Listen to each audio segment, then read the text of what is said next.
Well, good evening, everyone. You're listening to Red Pill 78. I am the corruption detector, and this is your Red Pill News. Hope everyone's having a lovely day and that you had a wonderful weekend as well. Unfortunately, we do have the untimely passing of Kobe Bryant and several children. That is a horrible situation and definitely something that people are talking about big time on Twitter. Lots of strange circumstances surrounding that, so we'll see what we can find. I've got some stuff coming up from my good friend and fellow researcher Methods. He got an excellent clip of No Name's wife talking about none other than the deceased financier and billionaire J.E. Jeffrey. Also, we've got an interesting little video sent over by my friend Gio on Twitter. It looks like MSNBC wanted him to take a poll to determine the state of things in America. And although he voted one way, it forced him to vote another way. So I tend to think that it's a little lopsided. We've also got some information from the weekend. My good friend Steve Outram was on the show last night for Comfy Sunday. And this is in regards to the Australia fires. Just thought it was interesting and wanted to make sure everybody got a chance to see it if you didn't see the live streams. Also, there has been tragedy in Afghanistan. A Clowns in America plane has been shot down, and there are various reports about how many people have passed away, but it looks like some bigwigs in the C_A may have went down in the plane. So we're still waiting for more information about that story, but we are going to touch on it. We've also got some news about FBI agent Joe Pienka. We've also got some information about the new book from John Bolton, which has just suddenly hit the scene at the exact moment in time that the D's are needing some backup. So please, everyone, do sit back, relax, grab your popcorn, and we'll be right back after a brief word from our sponsor. A famous movie villain once said, "Introduce a little anarchy, upset the established order, and everything becomes chaos." Well, rarely in history have truer words been spoken, and history has demonstrated this repeatedly. Whether it's a stock market crash, a tea attack, the power goes off longer than you've expected. All of these things happen without warning, and when it's breaking news, it's too late to prepare, and you're in a panicked scramble. Now, to avoid the chaos, there's a few things you should do, one in particular, but build an emergency food supply. I personally trust and use My Patriot Supply to do this for me and my family. Now, you can get started with a 2-week kit at their website, and this week you can save 40% off these food kits when you go to my special website, preparewithredpill78.com. These kits include breakfasts, lunches, and dinners that last up to 25 years in storage, and they arrive to your door with guaranteed 2-day delivery. Those who know what's coming are preparing today, and you should too. So go to preparewithredpill78.com and save 40% off right now. Once again, that's preparewithredpill78.com. And remember, when you support my sponsors, you support this channel. All right, guys, thanks for sticking around. First of all, today we have this clip from Methods. He got this over the weekend, so I didn't have the opportunity to play it on the regular show. But here we have No Name's wife admitting that they all knew what he was doing when it comes to Jeffrey. Let's go ahead and take a listen. It hides in plain sight. Epstein was hiding in plain sight. We all knew about him. We all knew what he was doing. But we had no one that was, legal aspect that would go after him. They were afraid of him. For whatever reason, they were afraid of him. For whatever reason, they were afraid of him. Maybe it's because they were told that he belonged to intelligence and they weren't allowed. Maybe it's because we had elements of the legal system here in the United States that were directly involved in what he was doing. I think we all know the answers to these questions and more. And all I can say is that I hope that the people who are listed as his co-conspirators, that they will face justice and that we are going to see a full accounting of the crimes that were committed. All right, now, my friend Gio on Twitter was given the option to take this poll here on MSNBC. You can see they ask if the big R word in America is getting worse, and you've got two different ways that you can vote. Yes, it is increasing. No, we're just documenting more incidents. So it could go either way. Let's see what happens when Gio tries to go ahead and vote for himself. And here he goes. He's going to go ahead and click over there. sorry, we're only going to give you the option to vote yes, it is increasing. How disingenuous is that? I wonder how many people of that 47% were forced to vote on that side of the spectrum too. Very interesting, however, not too surprising. All right, and for those of you who were unable to join us last night on Comfy Sunday with myself, Methods, White Hat, and our friend and researcher Steve Outram, this is his website, burners.me, and he's comparing on this article the high-speed rail project designations versus the location of fires in Australia. And much like the situation in California, they match up in a pretty staggering way. So here is high-speed rail projected projects that they are looking to put in there in Australia. Here is the proposed route all along that eastern coast of Australia. And then here is a comparison with the fires. Here is the fires themselves, and wouldn't you know it, they line up almost pretty staggeringly with the proposed rail lines here on the lower eastern portion of Australia. And I believe that this right here is additional locations of fires throughout the entire country, which also line up with some of this proposed rail system right there. So this link to burners.me is going to be in the description of the video, or rather in the pinned comment of the video with the show notes. So go ahead and check it out. Steve does great research. We had a great time talking with him yesterday, and this is a tragedy of the highest order. So please do go give Steve a read. He does some awesome stuff. He's also on YouTube at CryptoBeast. All right, now for the first big story of the day. In Afghanistan, a Clowns in America plane has been shot down, and the Taliban is taking credit for it. Now, it says a U.S. military plane was shot down by the Taliban on Monday over Ghazni in eastern Afghanistan, killing all on board, including high-ranking Clowns in America officers. Apparently, it says here there were 83 people on the site. Let's take a look at this tweet from Haaretz. And you can see here, very, very tragic. There is some major damage shown. Let's go ahead and take a look at the article. All right, this is what the plane would have looked like before it went down. It was a U.S. Air Force E-11 Battlefield Airborne Communications node. And here is actual video footage from the tragic wreckage. Let's go ahead and take a look at that. All right, and here looks like we have some members of the Taliban walking around the wreckage of the plane, and definitely a tragedy. Now, the question is, who was on that plane? Exactly who were they, and what were they doing there? Was this just a normal reconnaissance flight? Were they gathering intel? Or did the plane itself hold some high-level VIPs? We are waiting for confirmation as to who exactly was on the plane, and maybe perhaps once we find that out, we can determine exactly why this particular plane was taken down. Now, I find it interesting that it was taken down, considering the fact that the people leading Afghanistan, the Taliban's leading Afghanistan, are supposed to be in some type of negotiations with the government of the United States. So this seems like a very provocative move, and we all are probably very familiar with the history of the Taliban. They started out as the Mujahideen, and they were trained and armed by none other than the Clowns in America.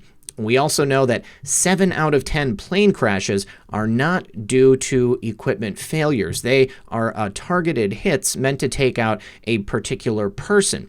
So as soon as we get the word on who exactly was on this plane, bearing in mind that we may never learn everyone's name, considering the fact that they were officers of the Clowns in America, but once we get any information, we will be reporting on it here on this channel.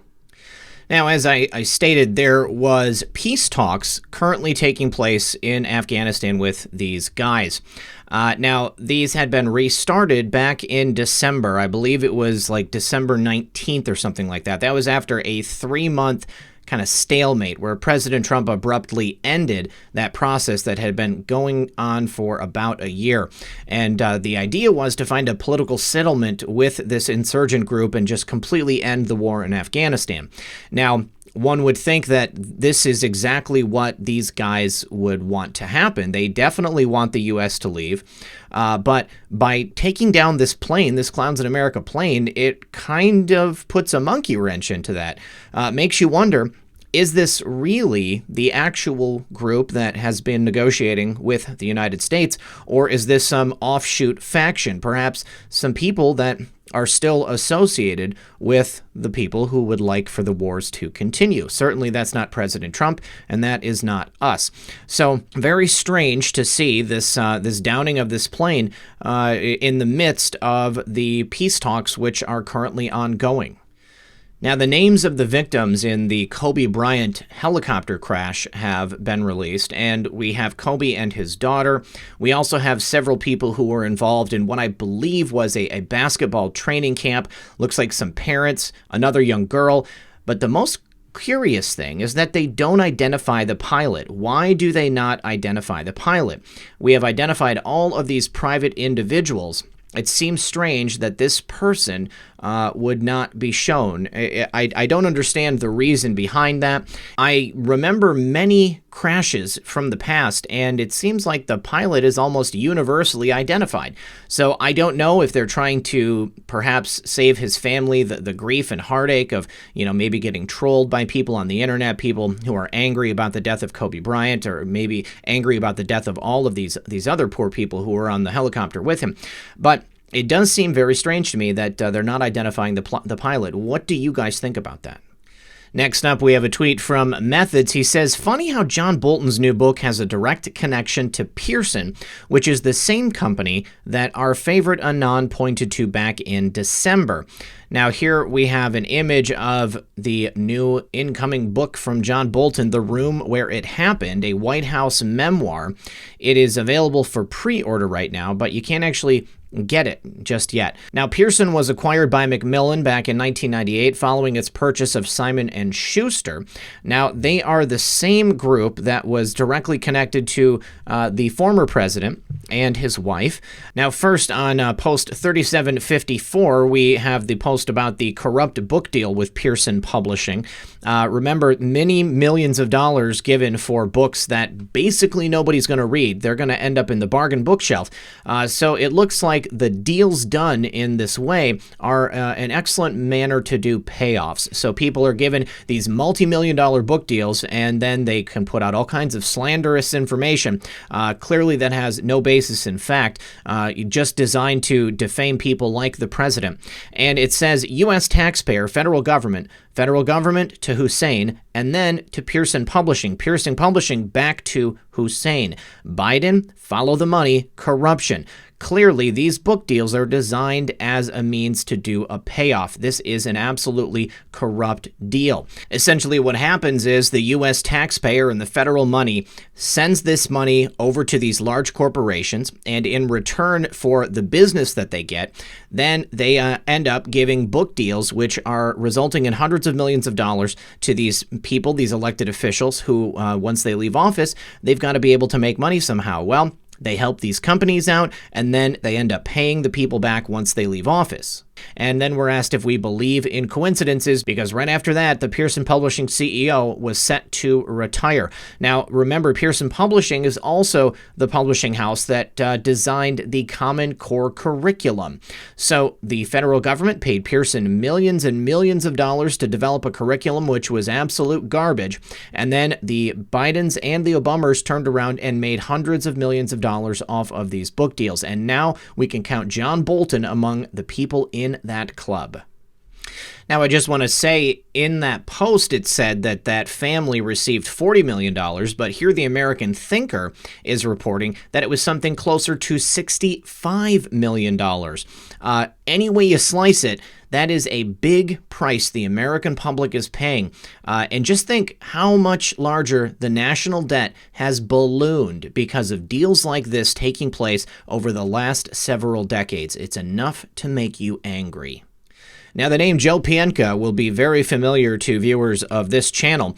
We've been learned that he's currently under protective order. Now, the question is, Are they protecting him from evil forces that want to stop him from talking, or is it to prevent him from talking to people who may be able to get things cleaned up in Washington? Now, the Gateway Pundit has reported that Joe Pienka, who is reportedly still at the FBI, and his wife, who we have uncovered is connected to the Trump Tower meeting set up by none other than Fusion GPS, are living high on the hog with houses on both the east and west coasts.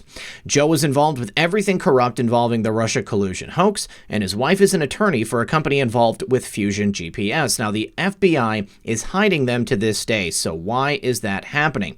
Now, they've done it to hide Joe, the corrupt cop at the FBI, who's part of most of all of the criminal activities involving the coup of President and formerly candidate Trump. This corrupt cop was involved in everything, and the FBI is hiding him, and we have identified multiple reasons why. Now, Joe Pienka was a key player in not only Crossfire Hurricane, but also in the Mueller gang, and all of that stuff is based on fraudulent information. We've gone over that many times on this channel in the past. Now, Joe overall was the supervisor of Crossfire Hurricane, and those Crossfire Hurricane team members were selected by Peter Strzok, the Intel section chief, and Joe together. The agents in this investigation reported directly to Pienka. Pienka reported operational activities to Strzok, and Pienka and Strzok entrapped General Flynn in the White House and lied about Flynn having lied to the FBI.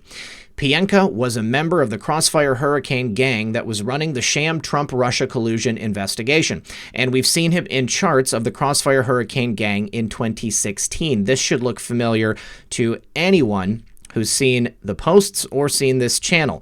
Now, we've got the chain of command right here in regards to Crossfire Hurricane. Case Agent 1, that would be Joe Pienka right there. Now, he mysteriously drops off in January 2017, and here he is. We've got no spot for Joe on this chain of command. Now, we don't know why Joe is not showing in the later organizational chart, but we believe it has to do with the fraudulent and now missing 302s that were filed about Pienka and Strzok's meeting with General Michael Flynn. We do now know that Joe moved from the east to the west coast in the summer of 2019, but he is still employed by the FBI, and we have some tweets here from Technofog. Now, Technofog says former FBI agent Joe Pienka, who lied to the FISA court and later interviewed General Flynn, was promoted and moved to the San Francisco area after the FBI learned of serious problems in his FISA application. The San Francisco FBI field office has scrubbed him from their site, and we can see the screenshots right here. Let's take a look. All right, so this is going back to November 1st, 2019. We've got Joe listed right there. Assistant Special Agents in Charge working under John F. Bennett. Now let's go to a current screenshot, and looks like Joe's name is missing. Now, Technofog continues, public records reflect that Pienka relocated from D.C. to San Francisco in the summer of 2019, after which he was listed as a San Francisco Field Office Assistant Special Agent in Charge. This was a year after the DOJ notified the FISA court of some, but not all, of his FISA deficiencies in early July 2018. Now, Joe was moved from D.C. once the IG report was finished up, and putting this into context, the FBI under Christopher Wray has been keeping Joe from the public spotlight and congressional inquiry since 2018. The FBI is certainly interested in taking care of Pienka. The reasons are apparent. Now, FBI manager Pienka's lies and omissions in the FISC court were material and made under penalty of perjury. He knew the dossier was fraudulent. He knew of witness denials. He lied about its accuracy. Senate Republicans need to start hearings, bring these guys in and put them under oath, and this is all certainly under Senator Lindsey Graham of South Carolina. Now, Gateway Pundit continues, they know that Joe Pienka still owns his home in Virginia per a simple query of property taxes at propertysearch.com. Notable is that the mailing address for the home in Virginia is to a $1 million home in California that is held by Joe and his wife, Melissa. Melissa is an attorney who used to work in Virginia with the EDVA up until 2012. She supposedly went into private practice, but a search of her records with the California bar shows nothing. She clearly doesn't want to be found because a simple search online comes up with absolutely nada. What's also unusual is the date that the Pienkas purchased their home in California. That would be May 19th, 2018. This happens to be almost a year to the date when U.S. Senator Chuck Grassley requested that the FBI bring Pienka before the Senate to testify on the sham Russia investigation, and the FBI never did comply with Grassley. What we found next was a bit shocking. We queried Melissa Pienka's details on Justia.com and found out that she is working for a firm by the name of Baker and Hostetler, LLP, which is located in Washington, D.C. Now, Baker and Hostetler are connected to Fusion GPS. When Fusion GPS's bank transactions were released in late 2017, the records showed a connection between the two companies. Now, what the records show is that Fusion was paid $523,651 by the same law firm that Melissa is employed by between March 7th, 2016 and October 31st, 2016. Fusion worked for Baker Hostetler to investigate Bill Browder, a London-based banker who helped push through the Magnitsky Act, a sanctions law vehemently opposed by the Kremlin. Baker Hostetler represented Prevazon Holdings and its owner, a Russian businessman named Denis Kotsev. Kotsev and Prevazon were sought to limit the impact of the Magnitsky sanctions. And Glenn Simpson, the former Wall Street Journal reporter and Fusion GPS founding partner, compiled the research for the anti-Browder project. He worked closely with Natalia Veselnitskaya, the Russian lawyer who also showed up at the infamous Trump Tower meetings held on June 9th of 2016. Simpson's research ended up in the Trump Tower meeting in the form of a 4-page memo carried by Veselnitskaya. She also shared Glenn Simpson's work with Yuri Chaika, the Prosecutor General of Russia. And Glenn Simpson told the House Intelligence Committee that he did not know that Veselnitskaya provided the Browder information to Chaika or to Donald Trump Jr., the Trump campaign's point man in the Trump Tower meeting. Now, Glenn Simpson testified he did not know that Veselnitskaya had even visited Trump Tower until it was reported in the press earlier this year. Very, very strange, because they were clearly working hand in glove. Now, on January 19th, 2020, we now know that the Pienkas have been living the high life for quite a long time.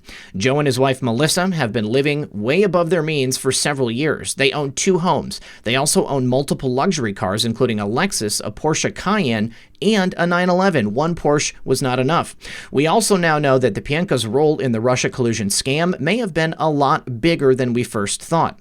According to Bruce Orr's testimony in front of Congress, Pienka was his handler. Now today, January 27th, 2020, Sidney Powell, General Michael Flynn's excellent attorney, tweeted over the weekend a reply about her case. Let's go ahead and take a look at that. Now, Undercover Huber had tweeted out some court filings new in the Flynn case, and it says something about it being inadvertently omitted for 2+ years. And Sidney Powell responds, "These pages we received yesterday do seem to have been inadvertently omitted. That cannot be said for the most important original 302 or the original notes of SSA 1, hashtag he who must not be named, because of protective order. Still need the hashtag Flynn 302, hashtag audit trail, hashtag SSA 1. So that right there, Special Agent number 1, that is going to be Joe Pienka, the one who is under the protective order, the one who Sidney Powell cannot name. Now, the Gateway Pundit believes that Joe Pienka being hidden is clearly to cover up the fact that his wife is involved with Fusion GPS, that Joe had a much larger role to play in all of these sham investigations than has been previously admitted, and by keeping him under protective order, he's unable to come forward and speak in court, be placed under deposition, or to be called as a witness. Now, you have to believe that if Joe was going to come forward and speak the truth and not place himself under penalty of perjury and lie yet again, it would absolutely vindicate General Flynn and all of the terrible things that he's been put under for the last several years. So all I can say is, Christopher Wray, where is Joe Pienka? Why will you not allow Joe Pienka to come forward and testify? Well, guys, that's all that I have for you today. I want to thank everyone for joining me. Don't forget about the contest. We just hit 189,000 subscribers. We should be at 200,000 subscribers very soon, and you have the opportunity to win a $100 gift card to the place of your choice. All you need to do is like, share, and comment on these videos so that you can be entered to win. You do want to make sure that your notifications are turned on and that you're subscribed so that you can hear your name when I announce it in a video. The video with the most likes and the video with the most views will each have a winner chosen from them to win that $100 gift card. So as always, this has been Red Pill 78. I am the Corruption Detector, and this was your Red Pill News. Good luck, everyone, and God bless. Hey guys, it's Red Pill. Just one more thing. I just want to say thank you so much to everyone who has taken the time to support this channel. If you'd like to see some ways that you can support the channel, you can always check the show notes in the pinned comment of this video below. Whether you like, whether you share, whether you make sure that your notifications are on, any way that you support this channel means so much to me. I could not be doing this without you, and I could not do it without your help. Without people like you, this channel would not exist, so thank you so much to everyone for all of their many means of support. Don't forget to check out the merchandise store that is also in the pinned comment, and I will see you guys next time.